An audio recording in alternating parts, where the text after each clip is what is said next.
نحمده ونصلي على رسوله الكريم اما بعد اعوذ باللہ من الشیطان الرجیم بسم اللہ الرحمن الرحیم یوفون بالنذر ویخافون یوما کان شرہ مستطیرا ویطعمون الطعام على حبه مسکینا ویتیما واسیرا صدق اللہ العظیم۔ سورۃ الدہر کی آیت نمبر 7 اور 8 آپ حضرات کے سامنے تلاوت کی ہیں۔ آیات کریمہ کا ترجمہ یہ ہے، اللہ رب العالمین ارشاد فرما رہے ہیں کہ اللہ کے نیک بندے وہ ہوتے ہیں جو اپنی منتوں کو پورا کرتے ہیں اور اس دن سے ڈرتے ہیں کہ جس کی برائی ہر طرف پھیلی ہوگی۔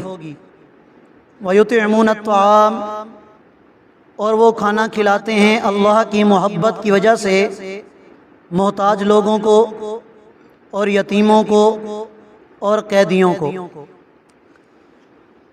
اس سے ماقبل آیات کریمہ میں سورۃ الدہر یا اس کا دوسرا نام سورۃ الانسان بھی ہے، اس کا مختصر تعارف آپ حضرات کے سامنے ذکر کیا تھا، جس میں سب سے پہلی بات اللہ کریم نے یہ بیان فرمائی کہ انسان پر ایک زمانہ ایسا بھی گزرا ہے کہ جس وقت انسان کوئی قابل ذکر چیز نہیں تھا، بالکل معدوم چیز، کوئی اس کا نام لینے والا نہیں تھا، اس کا کوئی تذکرہ نہیں تھا۔ اللہ تعالیٰ نے انسان کو وجود عطا فرمایا اور اس وجود کے عطا کرنے کا جو اللہ نے مقصد بیان فرمایا ہے، فرمایا نبتلیہ، تاکہ ہم اس انسان کا امتحان لے سکیں۔ اور وہ امتحان کیا ہے؟ اما شاکرا و اما کفورا، کہ یہ اللہ کے انعامات پر اللہ کا شکر ادا کرتا ہے یا ناشکرہ بن کر اللہ تعالیٰ کی نافرمانی والا راستہ اختیار کرتا ہے۔ پھر آگے اللہ تعالیٰ نے اس بات کو بھی واضح فرما دیا کہ جو نافرمانی کرنے والے ہیں تو ان کے لیے ہم نے زنجیریں تیار کر رکھی ہیں، گلے میں ڈالنے کے لیے توق تیار کر کے رکھے ہیں، جہنم کی بھڑکتی ہوئی آگ تیار کر کے رکھی ہے۔ اور جو اللہ کی مان کر زندگی گزارنے والے ہیں، اللہ کی نعمتوں پر اللہ کا شکر ادا کرنے والے ہیں، فرمایا کہ وہ ایسے پیالوں میں مشروبات پئیں گے کل کو جنت میں کہ جن کے اندر امیزش ہوگی کافور کی، اور وہ ایسی نہر سے پانی پئیں گے، ایسے چشمے سے پانی پئیں گے جو اللہ کے نیک بندوں کے لیے مخصوص ہوگی۔ اب اللہ کے نیک بندے کون ہیں؟ تو اللہ تعالیٰ نے ان کی خوبیاں بیان فرمائی ہیں کہ ان کی سب سے پہلی خوبی تو یہ ہے کہ وہ جو بھی منت مانتے ہیں، جو نظر مانتے ہیں، اس کو پورا بھی کرتے ہیں۔ یاد رکھیے، منت اور نظر شریعت نے بذات خود اس چیز کو ناپسند فرمایا ہے، اور اس کی دو وجہ ہیں۔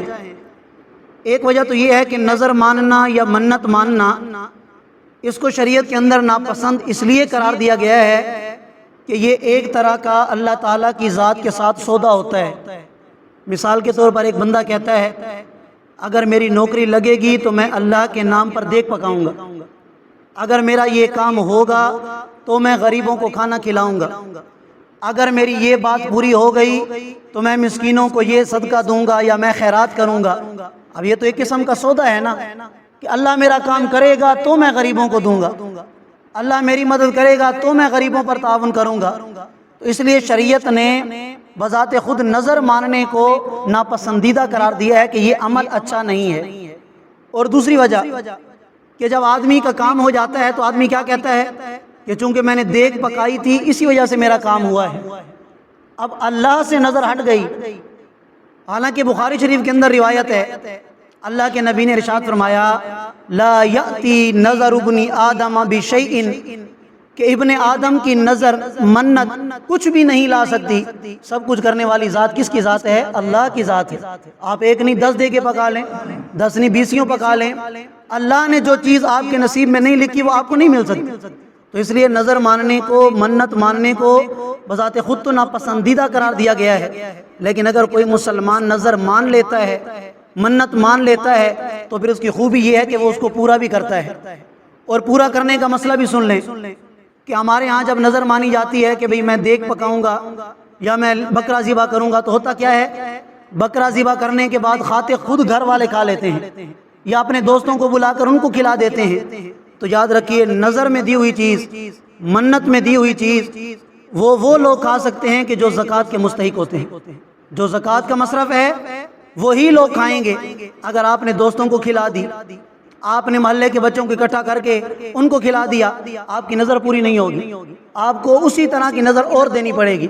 آپ نے ایک دیگ مانگنی ہے، پھر ایک دیگ اور پکانی پڑے گی۔ مستحق لوگ کھائیں گے تو آپ کی نظر منت ادا ہوگی، وگرنہ نظر اور منت آپ کی ادا بھی نہیں ہوگی۔ تو پہلی خوبی تو ان کی یہ ہے کہ وہ اپنی نظروں کو اور اپنی منتوں کو پورا کرتے ہیں۔ دوسری خوبی وَيَخَافُونَ يَوْمًا، ان کے دلوں میں اس دن کا ڈر ہوتا ہے، کَانَ شَرُّهُ مُسْتَطِیرًا، کہ جس کی برائی ہر طرف پھیلی ہوگی۔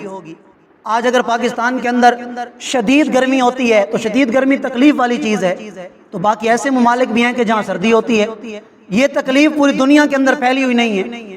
اچھا وہاں سخت سردی ہوتی ہے تو یہاں گرمی ہوتی ہے، سردی کی تکلیف یہاں نہیں ہوتی۔ اللہ فرماتے ہیں کہ کل کو قیامت کا دن ایسا دن ہوگا، اگر تکلیف ہوگی تو وہ تکلیف ہر طرف پھیلی ہوگی، ہر طرف پھیلی ہوگی۔ اللہ تعالیٰ اس تکلیف سے صرف اور صرف بچائیں گے تو کن لوگوں کو؟ نیک لوگوں کو، جن کا ذکر آگے آ رہا ہے۔ وَيُطْعِمُونَ الطَّعَامَ عَلَىٰ حُبِّهِ، اور فرمایا کہ تیسری خوبی کہ وہ کھانا کھلاتے ہیں عَلَىٰ حُبِّهِ۔ ایک معنی تو یہ ہے کہ اللہ کی محبت کی وجہ سے مسکینوں کو کھانا کھلاتے ہیں۔ دوسرا معنی عَلَىٰ حُبِّ الطَّعَامِ، کہ وہ مسکینوں کو، محتاجوں کو کھانا کھلاتے ہیں کھانے کی محبت کے باوجود، یعنی خود بھی اس کھانے کو پسند کرتے ہیں، لیکن کہتے ہیں کہ نہیں، اگر میں بھوکا ہوں تو میرا مسکین بھائی بھی بھوکا ہے، یتیم بھی بھوکے ہیں، قیدیوں کو بھی ضرورت ہے، دوسروں کو بھی ضرورت ہے، مدارس کے طلباء، مجاہدین، مبلغین، جو بھی ہیں مستحق، اگر ان کو کھلائے گا کھانے کی محبت کے باوجود، اللہ فرماتے ہیں کہ یہ ہے اللہ کا نیک بندہ۔ آج ہوتا کیا ہے، اللہ معاف کرے، جو کھانا ہمارے ہاں بچ جاتا ہے، ہماری ضرورت سے زائد ہوتا ہے کہ بس ابھی یہ خراب ہونے لگا ہے، کسی غریب کو دے دو، اللہ پھر ایسے صدقے کو قبول نہیں فرماتے۔ صدقہ وہ قابل قبول ہوتا ہے کہ جو آپ کی ضرورت میں بھی ہو، آپ اپنی ضرورت سے کچھ نہ کچھ نکال کر کہ چلو یار وہ تو غریب آدمی ہے، ہم تو روز کھاتے رہتے ہیں، یا ہمارے ہاں تو زیادہ ہوتا ہے، کیوں نہ ہم اپنے غریب بھائی کو دے دیں، یتیم بھائی کو دے دیں۔ ایسا تو نہیں کہ جو کپڑے پہن پہن کر آپ پرانے ہو گئے کہ جی یہ صدقہ کر دو، یہ غریب کو دے دو۔ یہ کون سا صدقہ ہے؟ جو لباس آپ کو پسند ہے یا جو لباس آپ نے اپنے لیے خریدا ہے، اسی طرح کا ایک لباس خرید کر غریب کو دیں، اس وقت پتہ چلے گا کہ واقعی آپ کے دل میں اللہ کی رضا ہے، آپ کے دل میں غریبوں کی محبت ہے، اپنے مسلمان بہن بھائیوں کا خیال ہے، تب یہ چیز اللہ تعالیٰ کو پسند ہے۔ جیسے چوتھے سپارے کے شروع میں بھی اللہ کریم نے یہ بات ارشاد فرمائی، لن تنالوا البر حتی تنفقوا مما تحبون۔ اللہ فرماتے ہیں کہ نیکی کا کمال اس وقت تک تمہیں حاصل نہیں ہو سکتا جب تک تم اللہ کی راہ میں وہ مال خرچ نہ کر دو جو تمہیں خود پسند ہو۔ جو تمہارے استعمال میں نہ رہا وہ تو تمہیں پسند ہی نہیں ہے، تمہارے استعمال میں نہیں ہے، اس کو اللہ کی راہ میں خرچ کرنے کا کیا مطلب ہے؟ تو یہ نیک لوگوں کی خوبی ہوتی ہے کہ وہ مسکینوں سے کہتے ہیں جو صاحب نصاب نہ ہو، یتیم اسے کہتے ہیں کہ جو نابالغ ہو، ماں باپ فوت ہو چکے ہوں لیکن بالغ ہونے کے بعد اگر مالدار ہے اس پر صدقہ زکوٰۃ نہیں لگتا، اور اسیر جو قیدی ہوتے ہیں، قیدیوں کو اگر کھانا کھلایا جائے کیونکہ وہ بے بس ہوتے ہیں، امیر ہو غریب ہو، قیدیوں کو اگر صدقات میں سے دیا جائے گا تو یہ جائز ہے۔ انما نطعمکم لوجہ اللہ، اور یہ اللہ کے نیک لوگ ایسے ہوتے ہیں جب کھانا کھلاتے ہیں تو ارادہ کیا ہوتا ہے؟ کہتے ہیں انما نطعمکم، ہم یہ جو تمہیں کھانا کھلا رہے ہیں ہمیں نام و نمود کی ضرورت نہیں، لوگ ہمیں سخی کہیں بڑا کہیں، ہمیں اس کی ضرورت نہیں، لوجہ اللہ، ہم اللہ کی رضا کے لیے تمہیں کھانا کھلا رہے ہیں۔ لا نرید منکم جزاء ولا شکورا، ہم تم سے یہ نہیں چاہتے کہ تم اس کا بدلہ ہمیں دو یا تم ہمارا شکریہ ادا کرو۔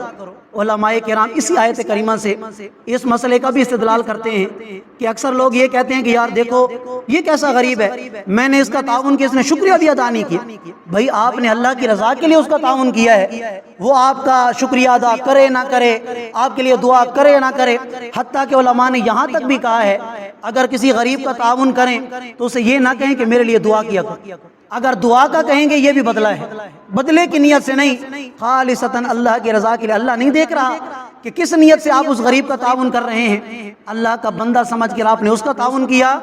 روایات کے اندر آتا ہے کہ جب تک آدمی کسی مسلمان بھائی کی تعاون میں لگا رہتا ہے، اس کی خدمت میں لگا رہتا ہے، یہاں وہ خدمت کرتا ہے اللہ کے بندوں کی، وہاں اللہ تعالیٰ اس کی خدمت میں لگ جاتے ہیں۔ یہاں یہ مسلمانوں کے کام بنانے میں لگ جاتا ہے، وہاں اللہ تعالیٰ اس کے کام بنانے میں لگ جاتے ہیں۔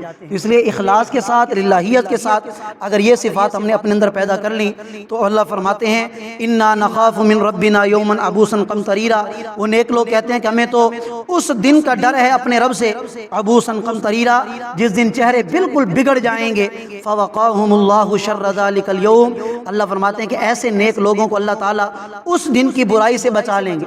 وَلَقَّاهُمْ نَظْرَةً وَسُرُورًا، اور اللہ تعالیٰ ایسے لوگوں کو شادابی عطا کریں گے چہرے پر، ان کے چہرے کھلے ہوں گے، وَسُرُورًا، اور ان کے دل کو اللہ تعالیٰ سرور عطا فرمائیں گے۔ امام بخاری رحمۃ اللہ علیہ فرماتے ہیں نظرةً فی الوجہ وسروراً فی القلب، کہ اللہ تعالیٰ سرور دل کو عطا کریں گے ایسے نیک لوگوں کے، اور چہروں پر اللہ تعالیٰ کھلکھلاہٹ اور شادابی عطا فرمائیں گے۔ وَجَزَاهُمْ بِمَا صَبَرُوا، اور ان لوگوں نے دنیا میں جو صبر والی زندگی گزاری اس کے بدلے میں اللہ تعالیٰ ایسے لوگوں کو جنت عطا فرمائیں گے، وحریرا، اور ریشمی لباس عطا فرمائیں گے۔ یاد رکھیے دنیا کی زندگی میں تو مردوں کے لیے ریشم کا لباس حرام ہے، سونا حرام ہے۔ آپ علیہ الصلوۃ والسلام نے ان دونوں چیزوں کو اپنے ہاتھوں میں، مبارک ہاتھوں میں پکڑا اور صحابہ سے کہا کہ اے میرے صحابہ جانتے ہو میرے ہاتھ میں کیا ہے؟